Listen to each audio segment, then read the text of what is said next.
Shalom Bapak Ibu, sahabat Galilea yang diberkati oleh Tuhan Yesus. Saudara, mari kembali kita siapkan diri untuk kita membaca, dengar, dan renungkan firman Tuhan.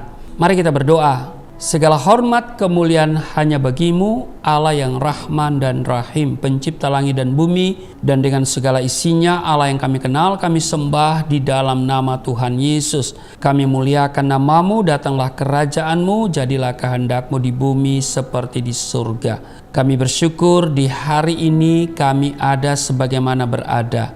Tuhan sudah menjaga, menyertai, memberkati istirahat tidur kami di sepanjang malam yang telah berlalu. Dan oleh rahmat-Mu dan kasih-Mu kami ada sebagaimana kami berada di hari ini.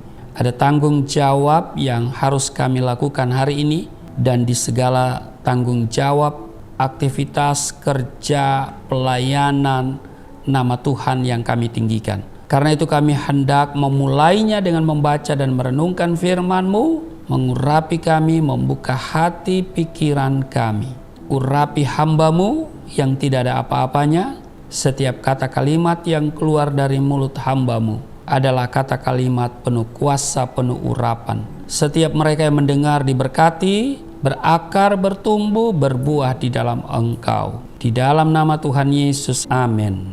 Ya Bapak Ibu, hari ini kita akan belajar dari kitab Rut. Harusnya kita membaca Rut pasal 1 ayat 1 sampai dengan 22, kepanjangan ya Bapak Ibu ya. Ini mengenai Rut dan Naomi. Kita tahu bahwa Naomi ya kan memiliki suami yang bernama Elimelek ya kan. Mereka tinggal di Bethlehem, dan ini keluarga yang sakinah mawaddah warahmah dengan dua anak yaitu Mahlon dan Kilion. Tapi karena ada kelaparan di Bethlehem, mereka menyingkir ke daerah Moab. Nah, mereka berharap di Moab mereka bisa bertahan hidup dan ya mungkin segala sesuatu bisa berjalan dengan baik ya di Moab. Tapi ternyata ketika mereka tiba di Moab, Elimelek itu meninggal. Mahlon dan Kilion pun menikah dengan orang di sana, tetapi kemudian Mahlon dan Kilion pun juga meninggal. Nah, sekarang tinggallah 3 janda, yaitu Naomi, Rut, dan Orpah. Di ayat 4 dikatakan begini, keduanya yaitu anak, yaitu Mahlon dan Kilion ya, mengambil perempuan Moab yang bernama Orpah, yang kedua bernama Rut, dan mereka diam di situ kira-kira 10 tahun lamanya. Lalu matilah juga keduanya, yakni Mahlon dan Kilion, sehingga perempuan itu kehilangan kedua anaknya dan suaminya. Kemudian ayat 6, berkemaslah ia dengan kedua menantunya dan ia pulang dari daerah Moab. Jadi karena Naomi mendengar bahwa Tuhan sudah memulihkan Bethlehem, dan karena itu dia berhasrat pulang ke Bethlehem. Di ayat 6, kemudian berkemaslah ia dengan kedua menantunya dan ia pulang dari daerah Moab. Sebab di daerah Moab ia mendengar bahwa Tuhan telah memperhatikan umatnya dan memberikan makanan kepada mereka. Maka berangkatlah ia dari tempat tinggalnya itu bersama-sama dengan kedua menantunya. Ketika mereka sedang di jalan untuk pulang ke tanah Yehuda, berkatalah Naomi kepada kedua menantunya itu, pergilah, pulanglah masing-masing ke rumah ibunya. Tuhan kiranya menunjukkan kasih-Nya kepadamu seperti yang kamu tunjukkan kepada orang-orang yang telah mati itu dan kepadaku. Nah, jadi Naomi menyuruh kedua menantunya itu untuk pulang ke daerah dan ke orang tua mereka ya, karena Naomi akan pulang ke negerinya ya, yaitu Yehuda. Tetapi kita baca di ayat 16, Rut berkata begini, janganlah desak aku meninggalkan engkau dan pulang dengan tidak mengikuti engkau, sebab kemana engkau pergi, ke situ jugalah aku pergi, dan di mana engkau bermalam, di situ jugalah aku bermalam. Bangsamulah bangsaku dan Allahmulah Allahku. Ini ucapan dari seorang Rut. Orpah memutuskan diri untuk pulang ke daerahnya, ke orang tuanya, ke daerah Moab. Tetapi Rut memutuskan untuk mengikuti mertuanya.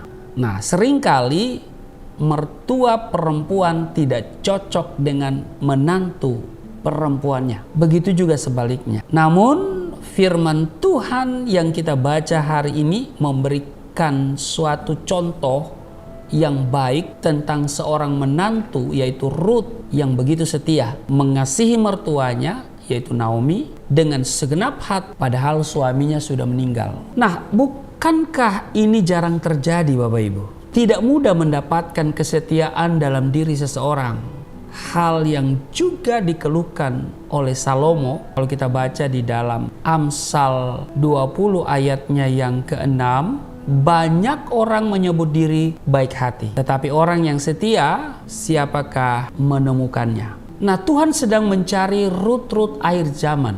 Banyak orang baik hati loh, tapi Tuhan mencari lebih daripada itu, yaitu orang-orang yang setia. Kesetiaan seseorang itu akan teruji kualitasnya setelah melewati proses waktu. Banyak orang Kristen gagal dalam ujian kesetiaan. Misalnya karena doanya belum juga beroleh jawaban, orang tidak lagi sungguh-sungguh berdoa. Karena sakitnya tidak kunjung sembuh, belum juga memperoleh pekerjaan, gagal dalam studi dan sebagainya, kita tidak lagi setia melayani Tuhan. Kita begitu mudahnya berubah setia, padahal Tuhan Yesus begitu setia mengasihi kita. Bahkan sampai mati di kayu salib, dia begitu setia. Sungguh kesetiaan seperti barang yang sangat langka dan mahal didapat. Iya kan? Kini rasa-rasanya apa yang tertulis dalam Mazmur 12 ayatnya kedua dikatakan, telah lenyap orang-orang yang setia dari antara anak-anak manusia, sepertinya sedang terjadi hari-hari ini. Bapak Ibu sahabat Galilea yang diberkati oleh Tuhan Yesus, Tuhan menuntut agar kita menjadi anak-anaknya yang setia. Amin. Tapi mungkin saudara menatap saya dan berkata, kita harus setia dalam hal apa, Pak Pendeta? Ya, saya mau bilang setia dalam segala hal. Setia dalam ibadah terutama, setia dalam hal berdoa, setia dalam membaca Alkitab, setia dalam melayani, setia bersama Tuhan. Kita setia memberikan penyembahan kepada Tuhan. Karena itu di Ulangan pasal 10 ayat 12, beribadahlah kepada Tuhan Allahmu dengan segenap hatimu dan dengan segenap jiwamu. Kita pun harus setia dalam hal pelayanan. Amin. Tuhan telah memperlengkapi kita dengan karunia dan talenta yang harus kita maksimalkan untuk melayani pekerjaan Tuhan sehingga kehidupan kita berubah. Mari kita bekerja selama masih siang, kata Tuhan Yesus. Ya kan? Akan datang malam di mana tidak ada seorang pun yang dapat bekerja. Itu kata Tuhan Yesus di Yohanes pasal 9 ayat 4. Terhadap orang yang setia, kata pemazmur, engkau berlaku setia. Amin. Karena itu mari kita setia dalam segala hal. Setia dalam perkara-perkara kecil, Tuhan akan percayakan perkara-perkara yang besar. Tuhan sedang mencari orang-orang yang setia hari-hari ini. Setia akan banyak melakukan banyak hal dalam hidup kita. Karena memang Tuhan sedang mencari anak-anak yang setia. Bukan yang baik, bukan orang baik yang Tuhan cari, tapi orang yang mau setia kepadanya. Amin. Kiranya sahabat Galilea tetap setia dengan tayangan sahabat Galilea setiap pagi jam 4.30 waktu Indonesia bagian Barat, dan tetap setia membagikan link kepada banyak orang sebanyak mungkin. Hanya membagi kok. Amin. Sudah tidak perlu pergi ke pelosok-pelosok, sudah tidak perlu pergi ke tempat-tempat untuk memberitakan Injil. Sudah cukup membagikan itu kepada banyak orang. Sudah menjadi pembawa kabar baik, pemberita Injil. Amin. Karena profesimu mungkin berbeda dengan profesi saya, tapi kita memiliki tugas atau panggilan yang sama, fungsi yang sama, memberitakan Injil. Amin. Lalu saya harus pergi ya ke berbagai tempat untuk memberitakan Injil Kristus, karena itu memang sudah menjadi komitmen saya. Sama dengan Rasul Paulus katakan, celakalah aku jika aku tidak memberitakan Injil. Saudara punya pekerjaan sebagai seorang profesional, bukan berarti saudara tidak memiliki tanggung jawab dalam hal memberitakan Injil. Saudara memberitakan Injil dengan profesi saudara, di mana orang mendengarkan kabar baik. Kehadiranmu membuat orang ada damai, ada sukacita. Amin. Setialah terus dalam pekerjaan Tuhan, dalam pekerjaan yang Tuhan percayakan kepadamu. Amin. Tuhan Yesus memberkati. Mari kita berdoa. Terima kasih Tuhan, kami diingatkan supaya kami setia seperti Rut yang setia kepada mertuanya, yaitu Naomi. Terima kasih kami boleh belajar dari firman Tuhan pada pagi hari ini. Kiranya itu semua akan memperlengkapi hidup kami, semakin indah, semakin rajin, semakin setia di dalam melakukan kehendak-Mu, memberitakan Injil. Berkati seluruh sahabat Galilea dimanapun mereka berada. Terpujilah Engkau di dalam nama Tuhan Yesus. Haleluya. Amin.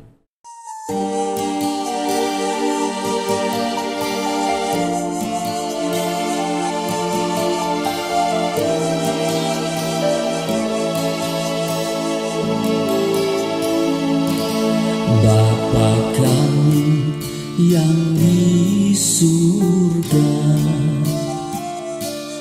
dimuliakanlah nama-Mu.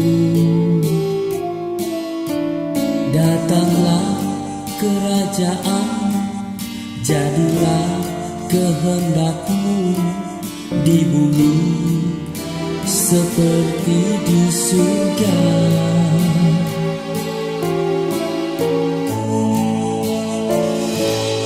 Berikanlah kepada